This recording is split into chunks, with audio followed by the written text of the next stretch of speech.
작은 마음, 나태주. 너 지금 어디서 있니? 너 지금 누구와 있니? 너 지금 뭘 하고 있니? 너가 어디서 지금 누구와 무엇을 하든지 나는 너가 가장 너답게 너로서 잘 살기를 바래. 너처럼 말하고 너처럼 웃고 너를 가장 사랑하는 사람들과 가장 너답게 살기를 원해.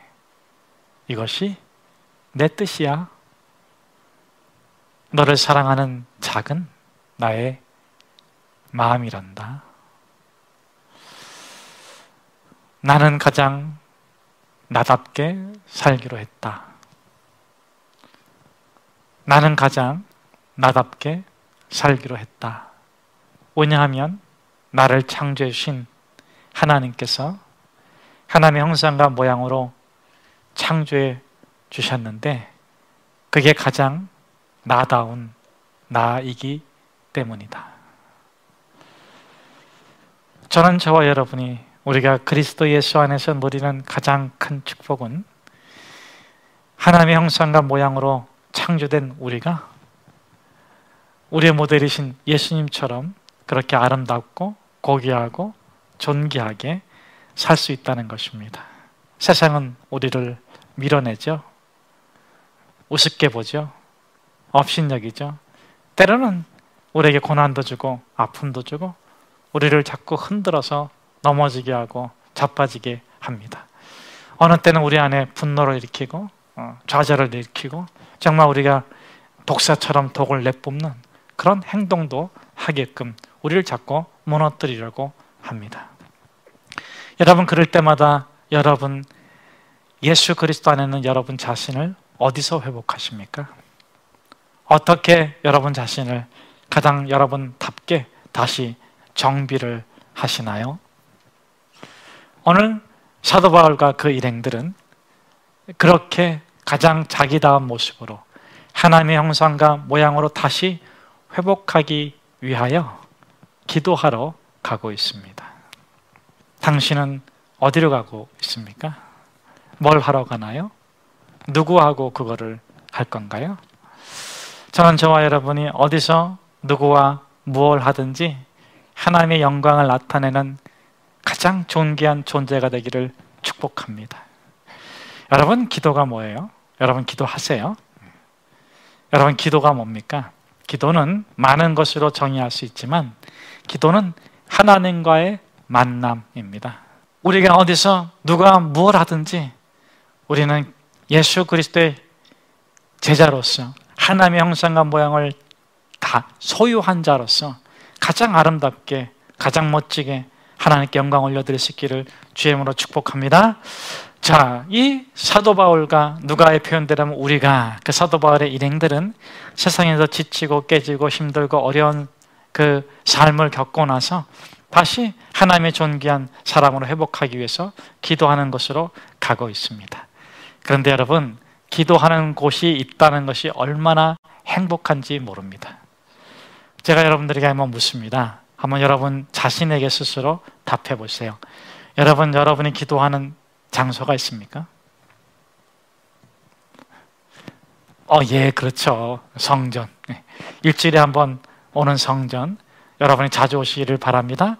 그런데 이 예배당 말고도 여러분이 가장 많은 시간을 보내는 곳에 여러분의 기도의 장소를 하나 딱 정해놓으면 좋을 것 같아요. 이 사도 바울과 그 일행들도 처음에 빌립보에 도착했을 때는 기도하는 곳이 없었어요. 그러니까 13절에 보면 기도하는 곳을 찾아갔어요. 그런데 16절에서는 기도하는 곳으로 갔다 그랬습니다. 여러분들이 어디를 가든지 기도하는 곳을 찾고 정해서 그곳에서 여러분들이 가장 큰 축복인 하나님과의 만남인 기도의 삶을 누릴 수 있기를 주의 이름으로 축복합니다. 자, 그러면 기도하면 어떤 결과가 있을까요? 우리에게 어떤 변화가 있을까요? 기도하는 사람의 세 가지 특징이 있는데 이것을 다르게 표현하면 성령 충만이다, 그렇게 말해도 틀림이 없습니다. 영적인 것은 보이지 않죠. 성령 충만도 보이지 않는데, 그런데 기도하는 사람이 갖게 되는 결과가 성령 충만을 나타내는 것이고, 그것은 우리가 시각적으로나 또 감각적으로도 구분할 수가 있습니다. 여러분, 기도하게 되면 어떤 일이 있을까요? 하나님 만나죠. 하나님 만나면 하나님이 당신을 어떻게 할까요? 한번 옆에 있는 사람 보세요. 그러면서 이렇게 얘기해 주세요. 내가 하나님이다. 너 좀 벌 받아야 되겠는데? 너 내가 보니까 그 수련회 가서 제대로 하지도 않고 놀기만 하고 그랬어.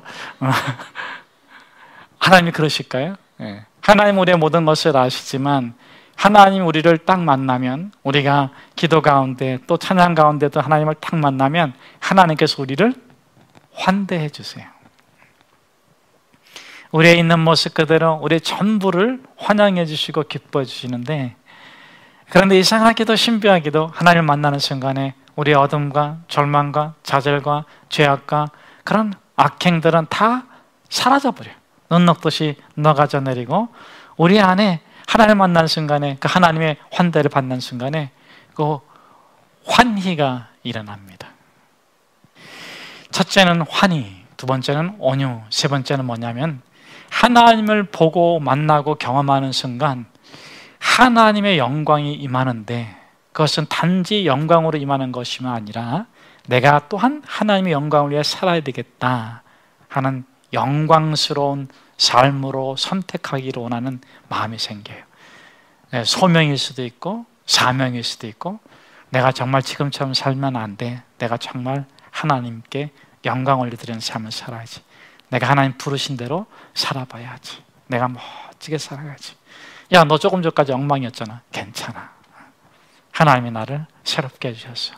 나 하나님 영광에 살 거야. 이런 마음의 내적인 변화가 달라져요. 환희, 온유, 하나님에 위한 영광스러운 그런 마음이 가득 차요. 이거를 우리가 영적으로는 성령 충만하다 이렇게 말해도 틀림이 없습니다. 자, 그러면 이제 한번 옆에 있는 사람이 성령 충만한지 아니면 악령이 충만한지 한번 보겠습니다. 여러분 한번 옆에 있는 사람 얼굴 보시고, 옆에 있는 사람 얼굴 보라 그러는데 계속 저 얼굴 보는 사람 있어요. 그럼 저도 좀 평가해 주세요. 환희, 온유, 그 다음에 영광스러운 그런 마음으로 가득 차 있습니까? 왜 이 바울의 일행이 그곳으로 가는가? 다시 하나님의 형상과 모양으로 회복되기 위해서, 하나님 만나기 위해서 기도하는 곳으로 가는 것입니다. 자, 그런데 오늘 본문에 보니까 기도하러 가다가 귀신 들린 한 여종을 만났다 그랬어요. 근데 이 여종은 어떤 여종이냐 하면 점치는 여종이에요. 피아트라고도 하는데 이 여종을 만났어요. 자, 이 여종은 그러니까 예수님을 알지 못하고 성령을 만나지 못하고 성령 충만을 경험하지 못한 사람인데, 그럼 이 여종에는 무엇이 가득 차 있을까요? 이 여종만이 아니라 예수를 만나지 못한 모든 세상의 사람들도 정도의 차이는 있지만 대개는 이 여종 속에 가득 차 있는 걸로 가득 차 있어요. 제가 좀 설명을 줄이고 시간을 줄이기 위해서 결론부터 말하면 세 가지가 가득 차 있습니다.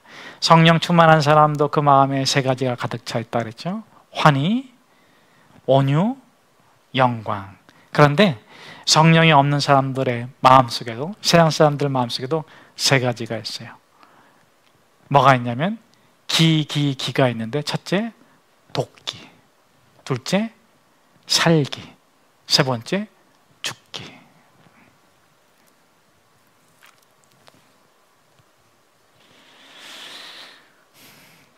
세상이 너무 야비해. 세상이 너무 치사해. 세상이 너무 더러워. 어떻게 해서든지 내가 몇 시 안 받고 1000대 안 받고 정말 잘 살아야 되겠다, 내가 이제 성공해야 되겠다, 이런 돕기. 그다음 두 번째 살기는 살자 이게 아니고 살기 등등. 저 죽여버릴 거냐, 뭐. 이런 말 하면 안 되는데. 그런데 이제 웃으면서 이렇게 어떻게 해서든지 자기를 이에는 이, 눈에는 눈, 이렇게 갖고 싶어하는 그런 어떤 복수 정신, 살기가 등등해요. 그게 세상 사람들이야. 세 번째는 죽기. 죽으면 그만이지 뭐. 그냥 끝내자, 죽자. 이건 좌절이기도 하고, 또 죽기를 각오하고, 할 때까지 해보다가 아니면 죽으면 끝만이야. 그런 죽기, 살기, 죽기, 도끼가 가득 찬데 그걸 예쁘게 포장해. 자기 안에는 그런 게 전혀 없는 것처럼. 그리고 잘 살아. 잘 사는 것 같은 거죠. 그것이 세상 사람들이. 그러면 이 살기, 도끼, 죽기를 이 귀신 들린 여자는 뭘로 포장하고 있습니까? 여러분, 귀신이 들렸다는 것은 저주받았다는 것이고 불행하다는 것인데, 그런데 그 여인도 가치 있고 능력 있게 자기를 나타내. 뭘로 포장해서? 영험하다. 점을 잘 친다. 나 건들지만 나한테 까불지만 나 점 잘 쳐. 여러분, 사도 바울도 그렇고 누가도 그렇고 예수를 만나기 전에는 이 여인과 별다를 게 없었어요. 사도 바울은 지식, 율법, 명예, 가문으로 포장하고 잘 사는 척 했을 뿐이야. 누가도 의사니까 그랬겠죠. 그런데 예수 그리스도를 만나고 나서 그 포장지를 딱 뜯어버렸어. 포장지를 딱 뜯으니까 뭐가 나왔을까요? 거기서 도끼, 살기, 죽기가 나왔을까요? 아니에요. 그걸 딱 뜯으니까 거기에 보석이 딱 있어. 환희, 온유, 영광. 저는 저와 여러분이 환희와 영광과 온유가 가득 찬 하나님의 존귀한 보석이 다 되시기를 주의 이름으로 축복합니다. 자, 세 번째로 이 여자는 그 점치는 여자인데, 점치는 여자 피아트는 어디서 나온 단어냐면은 단어인가 하면 피톤이라는 단어에서 나온 거예요. 이 피톤은 뭐냐면은 큰 뱀이야. 이 큰 뱀이 어디 있었냐면 델피아, 지금 이 빌립보 지역이 마게도냐인데 마게도냐에 델피아 신전이 있는데 그 신전에 있었던 용이에요. 큰 뱀. 여러분, 마술과 우상과 점치는 것은 결코 구원의 길이 없습니다. 그것은 결코 우리의 삶을 구원하지 못합니다. 우리의 삶을 구원하는 것은 복음, 진리, 예수 그리스도이신 줄로 믿습니다.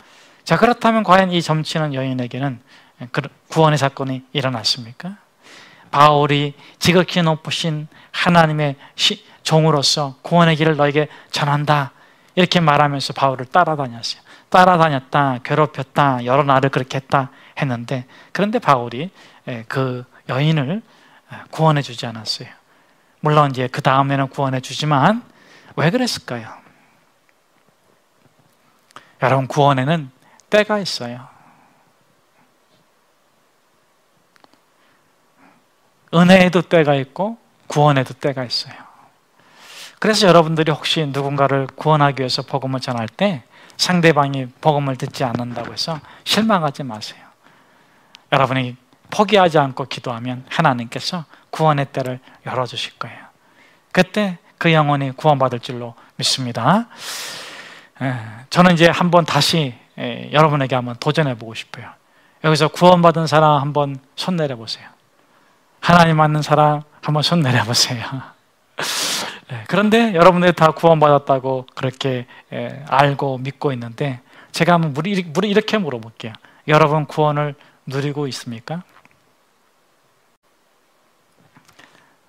여러분, 구원은 하나님과의 만남이고 그 만남, 그 감격으로 살아가는 것이 구원인데, 환희, 온유, 영광스럽게 여러분 존재를 느끼고 여러분이 그런 삶을 누리고 있습니까? 저는 저와 여러분이 예수를 만나고 단지 구원받을 뿐만 아니라 구원의 삶을 누릴 수 있기를 축복합니다. 그럼 어떻게 우리가 구원을 누리게 되는가? 구원을 3단계로 나눌 수가 있어요. 나뉘어지는 것은 하지만 설명을 위해서 제가 단계별로 한번 설명해 볼게요.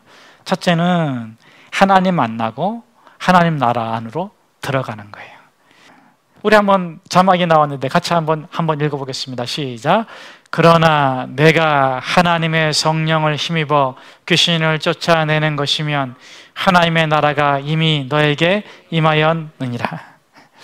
저는 저와 여러분이 귀신이 떠나가고 성령이 임하시기를 주의 이름으로 축복합니다. 자, 이 귀신 들린 여자처럼 도끼와 살기와 죽기가 가득 차 있어요. 우리가 예수 믿기 이전에도 그렇게 악한 영들, 악한 영의 현상들이 우리 안에 가득 차 있었음에 틀림없습니다. 그런데 주의 영, 성령이 임하면 그것이 떠나가는 거예요. 영광과 환희와 온유한 심정으로 가득 차게 되는 것이죠. 그것을 가르쳐 우리는 하나님 나라에 들어갔다. 구원의 입문 과정입니다. 그런데 구원받고 교회 다니고 성경 읽고 뭐 이렇게 믿음의 친구들하고 교제하면서 보니까 어떻습니까? 우리 청년들도 이번에 2박 3일 동안 교제했는데 좋은 관계만 생긴 것은 아닐 것 같아. 좀 이렇게 짜증나는 일이 있었었고 싫은 사람도 생겼고, 얘 이런 사람이었어? 정말 몰랐네. 수련회 때는 어쩔 수 없지만 수련회 끝나면 다시 만나야지. 뭐 그런 갈등도 생겼을 거예요. 단지 수련회 기간만이 아니라 삶에도 보면 시험에 들고 유혹에 들고 고난과 장애를 만나면 흔들리기도 합니다. 그래서 구원에는 구원을 이루어가는 과정이 필요해요. 경건의 훈련도 필요하고 연단을 즐겁게 이겨내는 것도 필요합니다. 자, 그런 과정 속에서 꼭 있어야 될 것이 무엇인가? 그것이 히브리서 4장 12절에 기록이 되어 있습니다. 구원의 2단계인데 제가 한번 히브리서 4장 12절의 말씀을 봉독해 올리겠습니다. 하나님의 말씀은 우리 같이 한번 우리 자막을 보고 함께 읽도록 하겠습니다. 하나님의 말씀은 살아있고 활력이 있어 좌우에 낯선 어떤 것보다도 예리하여 혼과 영과 및 관절과 골수를 찔러 쪼개기까지 하며 또 마음의 생각과 뜻을 판단하나니 13절도 읽어봅시다. 지은 것이 하나도 그가 앞에 나타나지 않음이 없고 우리의 결산을 받으실 이의 눈앞에 만물이 벌거벗은 것 같이 드러나느니라. 여러분, 구원의 두 번째 단계는 말씀이 우리를 고치는 단계예요. 치료하는 단계예요. 나는 이제까지 신앙생활하면서 한 번도 갈등이 없다. 말씀 받을 때 무조건 아멘이었다. 나는 설교 들을 때 졸지도 않았다. 그런 분 있으면 손 내려보세요. 와, 다 그러신가 봐. 놀라운데. 그러면 그건 거짓말쟁이인 거 아시죠? 여러분, 우리가 예수를 믿지 않다가 믿게 되었고 예수님을 알게 되었고 진리의 말씀이 우리 안에 들어오면 어떤 일이 일어나면 육적이고 세상적이고 근원적으로 죄악에서 태어난 우리 내면에 있는 것들과 다투어요. 싸우게 됐어요. 그런데 하나님의 말씀은 살아있고 운동력이 있고 자기의 낯선 어떤 것보다도 예리해서 그 말씀이 그런 것들을 찾아가 부딪혀 그래서 수술하는 거예요. 그래서 어느 때는 기도가 힘들 때도 있고 말씀 묵상이 힘들 때도 있고 짜증이 날 때도 있어요. 말씀이 꿀처럼 달다 그런 거는 느낄 때는 언제냐면 그렇게 그런 수술을 받고 나서 자기가 영혼이 맑아졌을 때, 깨끗해졌을 때, 거룩해졌을 때 정말 달아.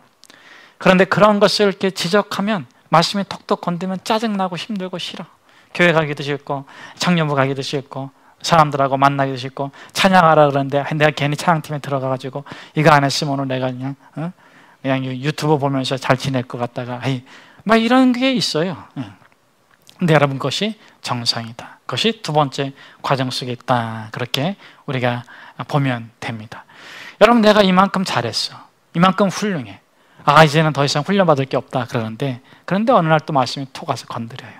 더 깊은 걸 건들고 더 내가 몰랐던 상처를 드러나기도 하고 더 몰랐던 내 성질을 건들기도 하고 그래서 나를 연단시키는 것이 구원의 하나님의 형상과 모양을 회복하는 2단계입니다. 세 번째 단계는 뭔가? 구원을 누리는 거예요. 빌립보서 1장 20절 21절에 보면 사도 바울이 이런 말을 합니다.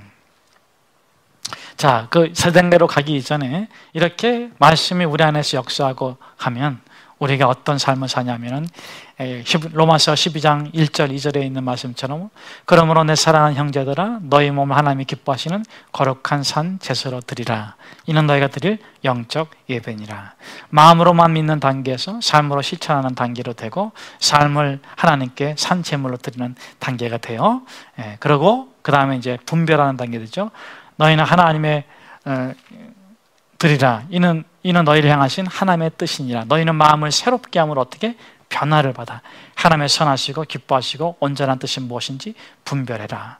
이게 나쁜 거구나. 이게 좋은 거구나. 내가 취해야 될 것인가 말아야 될 것인가. 이게 보이는 것입니다. 자, 그리고 세 번째 단계가 뭐냐면 구원을 누리는 거예요. 사도 바울이 뭐라고 얘기하냐면 나는 죽어도 좋고, 한번 저를 따라서 해봅시다. 나는 죽어도 좋고 살아도 좋습니다. 오직 내 몸에서, 내 삶에서 하나님이 영광 받기를 바랍니다. 그것이 뭐 비참하거나 불행하거나 또는 뭐 지나치게 교만해서 하는 말이 아니에요. 그냥 매 순간순간이 너무 환희, 감격, 기쁨, 영광. 정말 주님이 높임을 받으면 좋겠다. 당장 천국 가도 괜찮겠다. 그런데 내가 살아있다면 내가 경험한 이 예수를 또 어떤 사람에게 전해주고 싶은 거예요. 그게 구원의 누림이에요. 다르게 보면 사도 바울이 내가 일체의 자족의 비결을 배웠다 그랬는데, 저는 저와 여러분의 그 구원의 높은 단계까지 이르시기를 주의 이름으로 축복합니다. 여러분, 이 여인이, 귀신 들린 여인이 마침내 귀신이 떠나가고 구원을 받는 축복의 역사가 일어났습니다. 할렐루야. 그런데 우리 여기서 한 가지 의문을 갖게 돼요.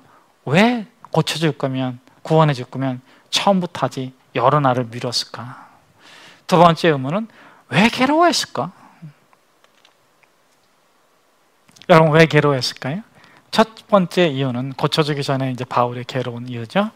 그것은 뭐냐면 자기가 저 귀신 들린 여인과 한 영으로 오인받을까 괴로워했어요. 왜? 그 여인이 자기를 알아봤거든. 지극히 높은 하나님의 종이요, 구원의 길을 너에게 전하는 자라. 그런데 가만히 아무런 행위도 하지 않고 답변도 하지 않고 피하기만 하면, 그러면은 사람들이 어떻게 오인하겠어요? 아, 저 귀신 들린 여자하고 이 바울 일행하고 같은 귀신이 들렸나 보다. 그런 오인을 받을 수 있어요. 그래서 괴로워했을 겁니다. 두 번째로 괴로운 이유는 뭐냐면, 바울은 결코 그 여인이 들린 귀신과 같은 영이 아니죠. 바울은 참 하나님을 믿는 분이니까 우리도 마찬가지고. 그러면 다르다면 어떻게 됩니까? 그 당시에 모든 사람들은 신은 서열이 있다고 그랬어요. 센 신, 약한 신.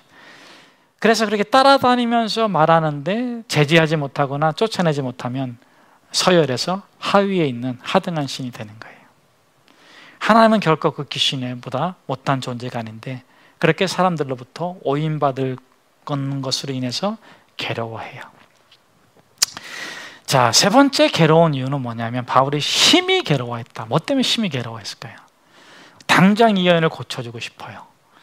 그런데 이 여인을 고쳐주면 더 이상 빌립보에서는 복음을 전하기가 어려워. 근데 바울이 원하는 건 뭡니까? 한 사람이라도 더 복음을 전하기를 원해. 더 많은 사람들에게 더 많은 곳을 찾아가서 복음을 전하기를 원하는데 이 여인을 고쳐주면 더 이상 전할 수가 없죠. 그것 때문에 괴로운 거예요. 우리 자신도 한번 우리 스스로를 검진해 봐야 돼. 내 안에 뭐가 있나?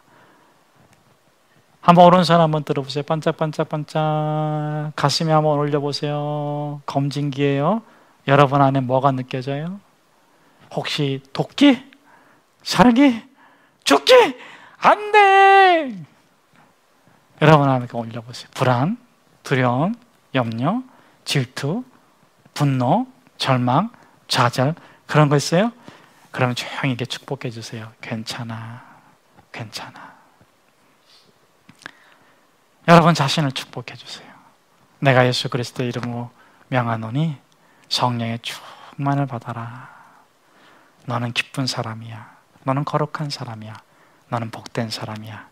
너는 예수님께서 십자가에서 값주고 산 제일 존귀하고 제일 축복의 사람이야. 저는 저와 여러분이 진리의 영에 충만해서 하나님의 영광을 위해서 복되게 살아가시기를 주의 이름으로 축복합니다.